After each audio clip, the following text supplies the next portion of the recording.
Let f of x equal the square root of x, and g of x equals 2x plus c for some constant c.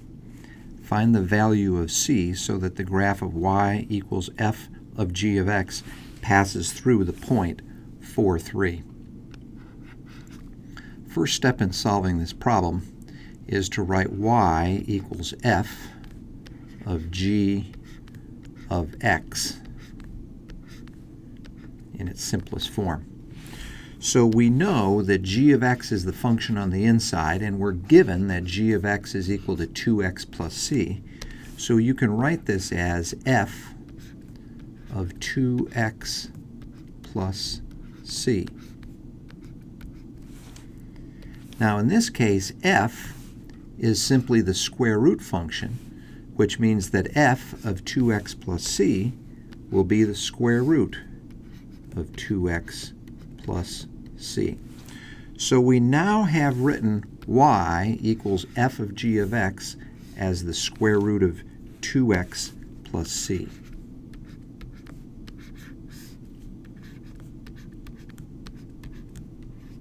We are given that this function contains the point 4, 3, so we know x equals 4 and y equals 3 is a point on this particular curve.